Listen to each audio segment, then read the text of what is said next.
Procon detona a Uber na CPI. Meu nome é Marlon, sou vereador aqui na cidade de São Paulo, eleito pela classe dos motoristas de aplicativo, e hoje nós chamamos aqui para a CPI o Procon de São Paulo. E eu até estava meio desesperançoso em relação ao Procon, achei que eu ia ficar perguntando um monte de coisa, que eles iam ficar verificando e iam me dar a resposta depois e tal, mas me surpreendeu.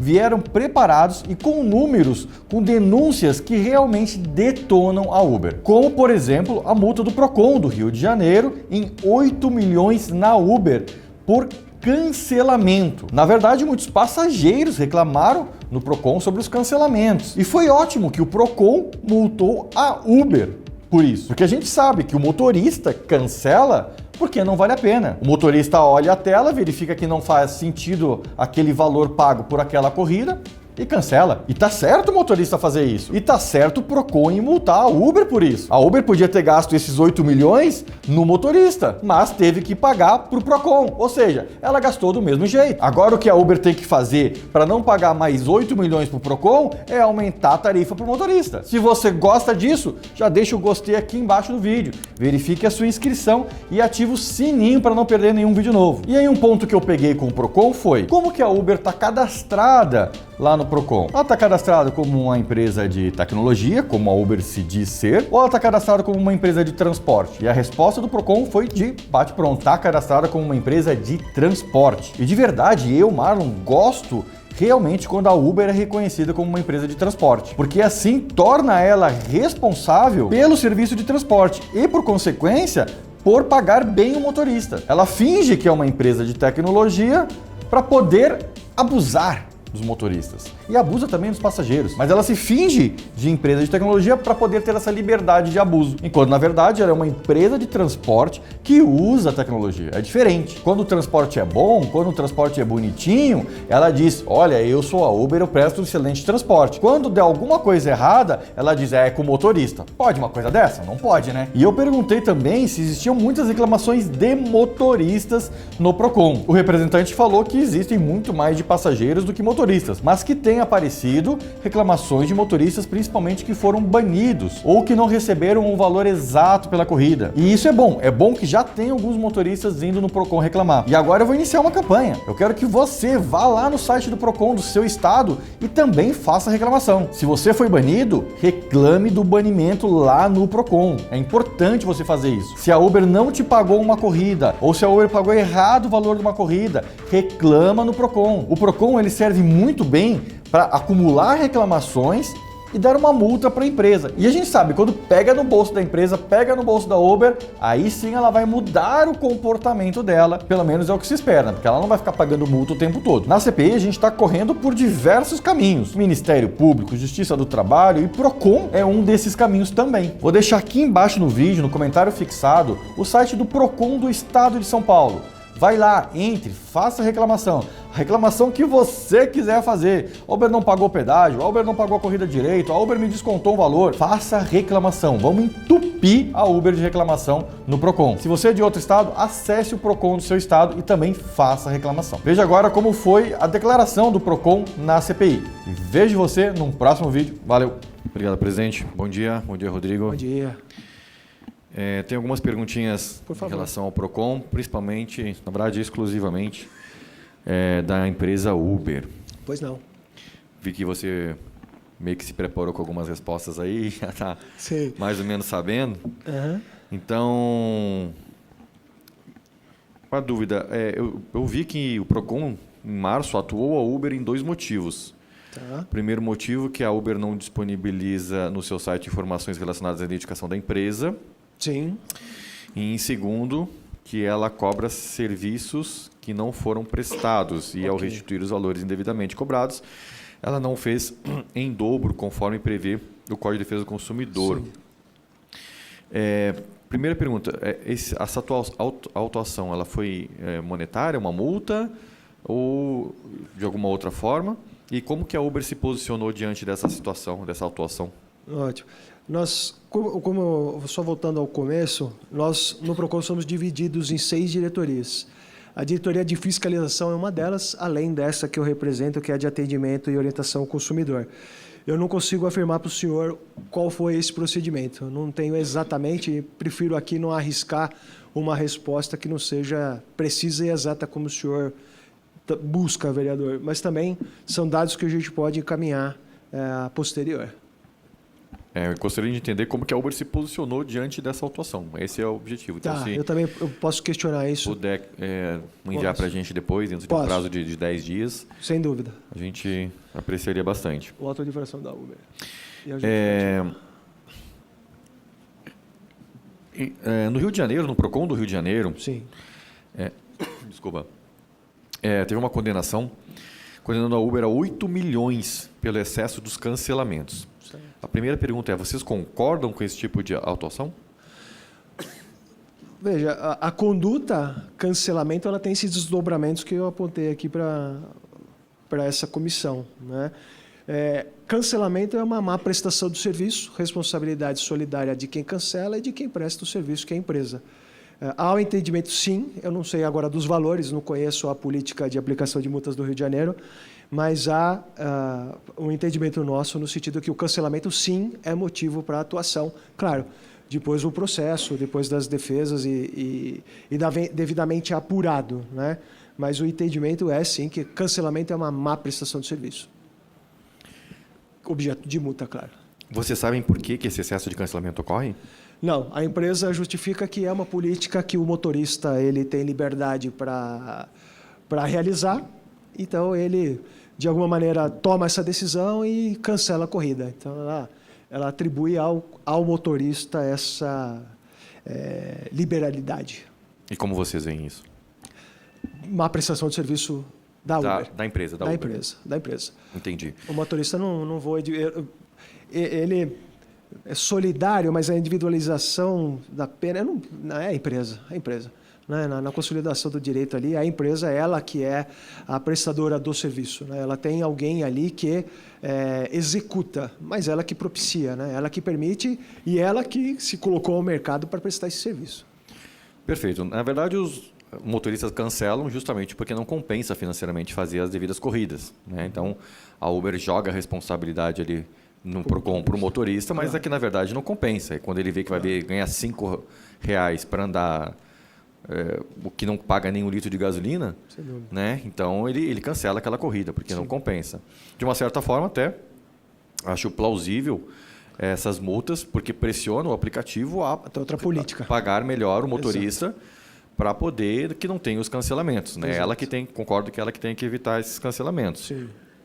E aí eu gostaria de ter uma resposta um pouquinho mais pontual sua, sim, uma pergunta que meu nobre colega presidente Adilson Amadeu fez, sim, que é sobre a empresa ser considerada como aplicativo de transporte, certo, sobre uma empresa de transporte ou sobre um aplicativo de tecnologia. Exato.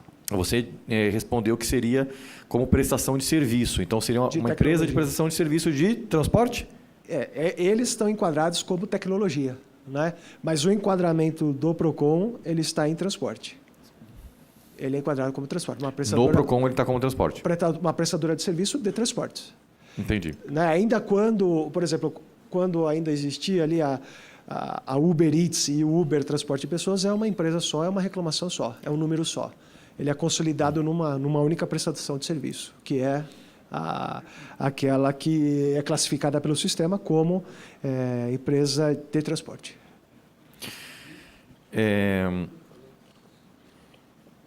porque a empresa tenta fugir dessa situação de transporte, embora ela mesma te mostrou aqui na CPI que a registro da marca dela, ela mesma registrou como empresa de transporte, né? No PROCON ela é reconhecida como empresa de transporte, sim, só ela não quer ser intitulada como empresa de transporte, né?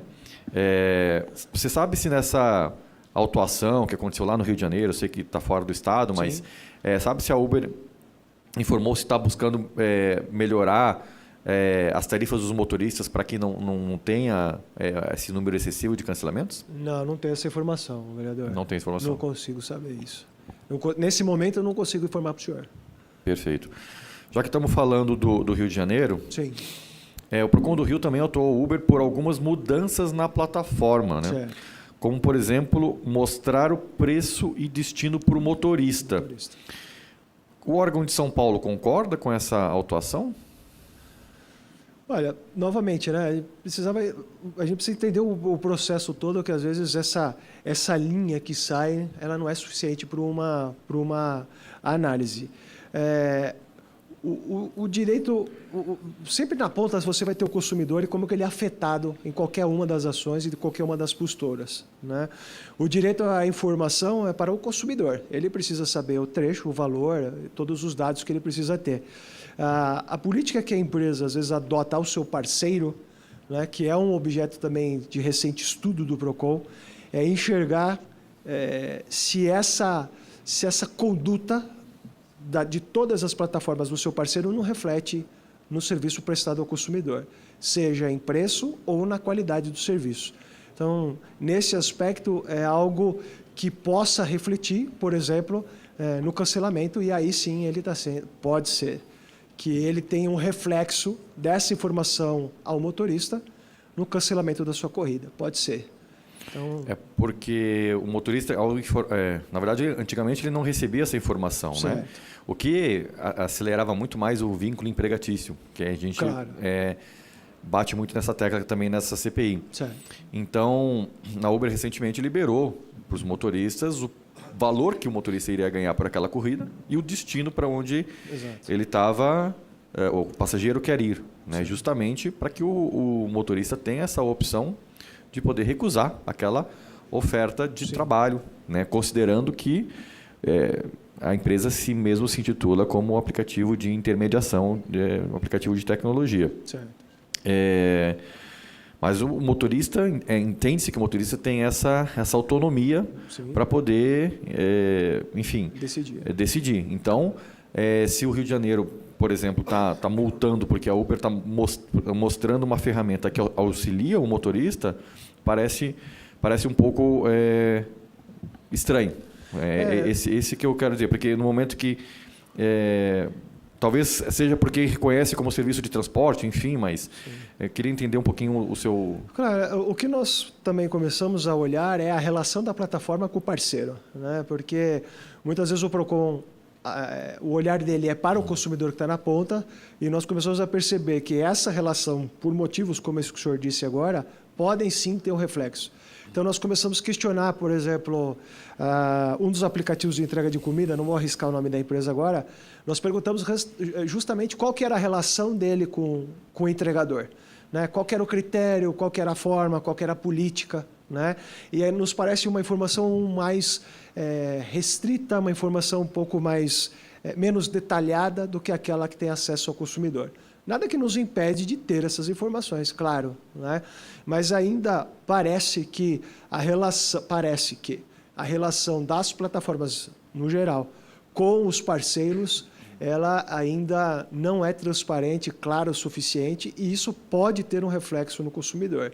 Então, esse é um aspecto bastante importante, e esse olhar justamente da forma com que o parceiro é tratado, né? Muitas vezes o parceiro ele é excluído da plataforma, ou ele é banido, né? Acho que a palavra correta é essa, por um procedimento. Nós começamos a receber reclamações de alguns motoristas, de alguns entregadores, contra essas condutas, essas práticas aí, que dá um princípio de uma abusividade, né? Mas ainda muito incípito, muito começo de algo que está sendo apurado por nós. Mas eu percebo, agora até intimamente falando, que há um reflexo, sim, no direito do consumidor, e essas políticas eu entendo que não são claras o suficiente. Bem como eu percebi alguns relatos de banimento e de retenção de valores que esse motorista, que esse entregador teria, né? Então, o processo parece algo que precisaria ser melhor explicado, detalhado. Muitas vezes, presidente, a resposta das empresas está no termo, está no... né, porque não existe um contrato escrito, então está no termo de uso da plataforma, né? É a resposta que que eles acabam dando para o consumidor e para o parceiro, enfim. E muitas das vezes esses termos não são tão claros como deveriam ser para evitar esse tipo de coisa.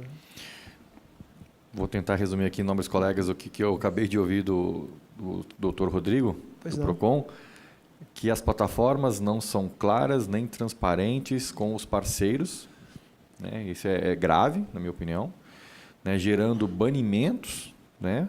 Injustos e retenção de valores dos parceiros. É coisa que é um absurdo. E aí você me disse que os motoristas começaram a ir no PROCON para reclamar dos banimentos. Tem mais reclamação dos motoristas? Tem muita reclamação? Acredito que tenha mais de passageiro. Mas... sim, sem dúvida. Isso é um sentimento. Na verdade, é uma apuração que todo dia ali no processo você acaba enxergando, analisando, lendo alguma coisa. Não estão consolidados. Esse é um estudo que está em andamento, analisando aí esses termos das plataformas, entendendo se realmente eles têm essa clareza, essa transparência suficiente. E é o momento que nós vivemos hoje, né? Não existe uma classificação, que o sistema ele é todo feito por indexação, o consumidor clica. Então, eu não tenho, nesse momento, como identificar um motorista ou um parceiro. Eu teria que fazer amostras e fazer leituras. Então, algumas leituras nesse sentido, né, caminham para isso, para perceber que alguns parceiros, e eu digo isso do comércio eletrônico todo, não só dos motoristas, enfim, mas de todo o comércio eletrônico, principalmente os marketplaces, de algumas condutas que aquele parceiro relata ali como esse caso que eu falei, né? Ele é banido, ele não recebe, ou ele tem dificuldade para receber, dificuldade de contato com a empresa, como o consumidor também teria, né? Ainda é um processo muito atual, são coisas que... Veja, o volume é muito grande de coisas, né, que a gente trata todos os dias. Essa é uma das pautas, né? Uma das pautas é entender a relação das plataformas todas com os seus parceiros, todos também. Seja no comércio eletrônico, no marketplace, nas todo esse formato de negócio. Aí entra num outro ponto que a Justiça recentemente também multou a Uber em R$1 milhão porque a Uber estaria praticando um dumping social. Você entende como PROCON aí que a Uber pratica esse dumping social de alguma maneira? O que tem de reclamação do PROCON em relação a isso? Não consigo apurar sem dizer com exatidão, vereador, se tem ou se dá. Ainda também são coisas que a gente precisa se aprofundar, entender, consolidar, até porque o PROCON, diferente da Justiça, o Judiciário ela tem um atendimento a uma demanda ali individual. O PROCON também, só que principalmente nas multas são as condutas ditas como coletivas, né? São danos coletivos. Então, às vezes, uma decisão judicial, claro que é um reflexo de um problema da sociedade, mas o PROCON ainda necessita de uma apuração de dano à coletividade. Então, nesse momento, eu não tenho pontualmente esse número, nem quantas são, para poder ter uma resposta exata como deveria ser aqui. O dumping social ele caracteriza pela adoção de práticas desumanas de trabalho, pelo empregador, até para deixar mais claro para todo mundo, até quem assiste na internet, com o objetivo de reduzir os custos de produção e assim aumentar os seus lucros, né? Trata-se de descumprimento reincidente aos direitos trabalhistas, capaz de gerar um dano à sociedade e constituir um ato ilícito, né? Então, para quem está assistindo na internet aí, para entender um pouquinho o que é sobre o dumping social. Exato. Justamente esse tipo de classificação, só na leitura que eu conseguiria fazer uma amostragem e poder identificar, porque isso não estaria na esfera do que a gente acaba enxergando pelo sistema, né? E as multas do PROCON para a Uber, por exemplo, ela vem então pela quantidade de reclamações. Vocês veem que tem muita reclamação num certo sentido. Sim. E aí vocês resolvem multar, é isso? Sim, o que se percebe é esse dano a uma coletividade, a um grupo, uma reunião de reclamações que lá existem, que aí você possa entender que aquilo é uma conduta da empresa reiterada e coletiva, e assim fazer a aplicação, né? Uma reclamação, algumas vezes, ela não é suficiente para a aplicação de uma multa, por exemplo, de 10 milhões. Né? É claro que os assuntos que são abordados aqui, todos eles têm uma representatividade, uma coletividade suficiente para as sanções previstas no Código e aplicadas pelo PROCON. Entendi. Falando um pouquinho fora do Brasil. Sim. Na Austrália, a Uber tomou uma multa de mais de 126 milhões de reais por conta de uma conduta enganosa. E aí a minha dúvida é saber se nesse sentido existe também aqui no Brasil reclamações nesse sentido, tá? Sobre os avisos da taxa de cancelamento. Então, basicamente, quando um passageiro ele pede um carro de aplicativo, né? claro ali para o passageiro que após 5 minutos, se ele cancelar, é cobrado uma taxa do passageiro. Exato. Né? Mas se no período de 1 minuto você já tenta cancelar, Sim. a plataforma, e inclusive acontece isso no Brasil, né, a plataforma informa para o passageiro dizendo você pode ser cobrado por uma taxa de cancelamento. Mesmo que não tenha passado 5 minutos, mesmo que tenha passado 30 segundos. Exato. Ela usou 1 minuto. Ela já mostra, você pode ser cobrado por uma taxa de cancelamento. Deseja realmente cancelar? Se a pessoa, se não passou os 5 minutos, Sim. não cancela, não cobra. Não cobra. Né? Se passou, cobra. Mas lá na Austrália resolveram multar a Uber só por essa mensagem, enganosa. Né? Eu queria entender como vocês veem isso, se tem reclamações nesse sentido no Brasil. Sim. Exatamente para esse dado, porque veja, vereador, de vários aspectos eu poderia dizer para o senhor que é a mesma infração. Por exemplo, poderia ser uma prática abusiva e não uma propaganda. Poderia ser uma oferta enganosa. Então, você poderia ter, dentro do CDC, você poderia ter vários enquadramentos. Há desdobramentos, que eu prefiro dizer. Por exemplo, se o consumidor ele tem uma informação dessa, ele está diante... E aí é uma concepção técnica que precisa ser construída. Eu entendo como uma prática abusiva, que é exigir do consumidor uma vantagem excessiva, aparentemente. Artigo 39 do Código, parece. Porém, você tem outros desdobramentos, que seria o quê?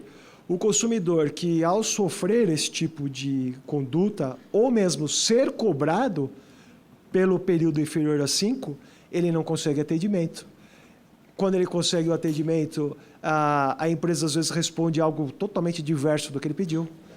Ou quando os motoristas. Ou quando responde e ele quer, por exemplo, me devolva esse dinheiro, ela fala, não, estou te dando um cash, um crédito para você usar futuramente com a nossa empresa.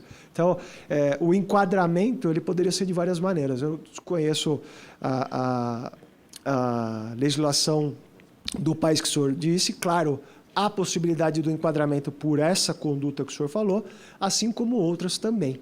Né? Eu caminho mais por uma prática abusiva que, inclusive, é um constrangimento não só material do consumidor, né? Que é obrigado àquele serviço, mas há outras implicações, a meu ver, indenizatórias aí ao consumidor.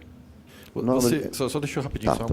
Você acha que mais reclamações, um número maior de reclamações, seja de passageiros ou de motoristas, ajudaria nessas multas que o PROCON dá ou ajudaria o PROCON a ter mais embasamento para multar? Você acha que, em geral, se reclama pouco sobre isso? Embora você tenha falado que os números são grandes, mas se reclama pouco sobre isso? O que você... Claro, há números suficientes, isso sem dúvida nenhuma. Né? Mas o senhor disse uma coisa muito importante, eu faço um parênteses aqui para lembrar da última batalha do PROCON com os planos de saúde, onde os registros de reclamação na área de saúde são os menores. Por quê? Saúde tem urgência de vida e a pessoa não pode esperar, né, uma decisão administrativa. Ela corre para o judiciário, entupindo o judiciário, pedindo liminares, por exemplo.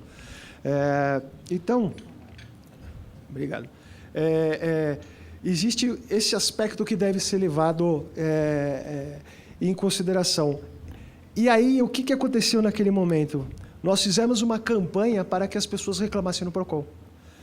Então, antes de ir para o judiciário ou indo, também reclame aqui. Reclame aqui no caso do PROCON, né? Aí eu reclamo aqui de verdade. Concorrente do PROCON. Parceiro.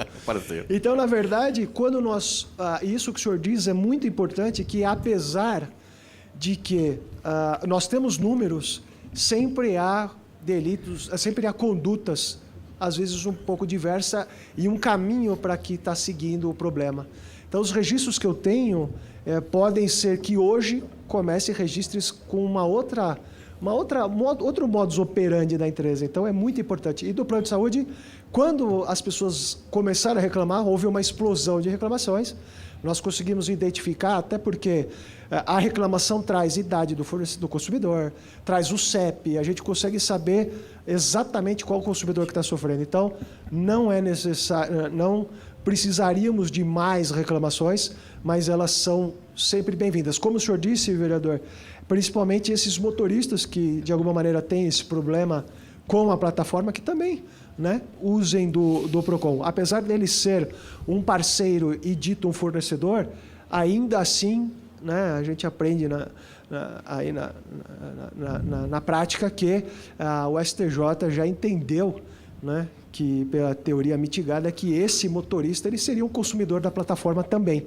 Essa é uma teoria que poderia ganhar força e esse parceiro ser considerado, sim, também um consumidor da plataforma. Né? Muito bem. É uma tese, um caminho Perfeito, que pode se obrigado. seguir. Após a fala do Dr. Rodrigo, muito obrigado pelos esclarecimentos aí.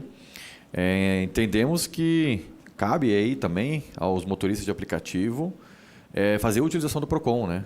Vou até promover uma campanha nesse sentido. Então, não estranhe se chegar muitas reclamações lá, porque me parece às vezes que o Procon consegue, por exemplo, multar o aplicativo até num procedimento mais rápido do que a justiça. Mediante as reclamações e tudo mais. Então, a gente sabe que assim, chega para mim diversas reclamações. Ela chega mais para mim reclamação do que para o Procon. Né? De motoristas querendo buscar seus direitos, até passageiros também. Muita reclamação de passageiro. Enfim, principalmente por conta dos cancelamentos e tudo mais. Mas acho que se você entende que uma campanha nesse sentido é justa, vou ver até como proceder nesse tipo. Mas gostaria de agradecer ao Procon por esse trabalho de ouvir, né, os consumidores, seja eles motoristas ou seja eles passageiros, e punir as empresas que realmente não tem a mínima, né, que é o que a gente percebe, colega presidente Adilson Amadeu, não tem a mínima vontade de arrumar, de consertar. Eles têm a intenção de se esquivar de todos os problemas ao invés de tentar consertar os problemas. É um comportamento que é lamentável e que não deve prosperar essa situação no Brasil do jeito que está. Acho que eu sou uma pessoa que procura muito a questão da justiça, né? Então, o que é certo, o que é errado, é errado. Então, se está errado, tem que fazer certo. Ou você tem que pagar pelo erro. Né? Então, a gente percebe um abuso, uma exploração das plataformas de aplicativo, seja de entregas ou seja de transporte de passageiros, mas existe um abuso que tem que ser condenado, que tem que ser autuado. E, então, parabéns ao Procon também por estar entendendo essa situação e estar levando para frente as reclamações aí que estão sendo feitas. Obrigado, doutor Rodrigo.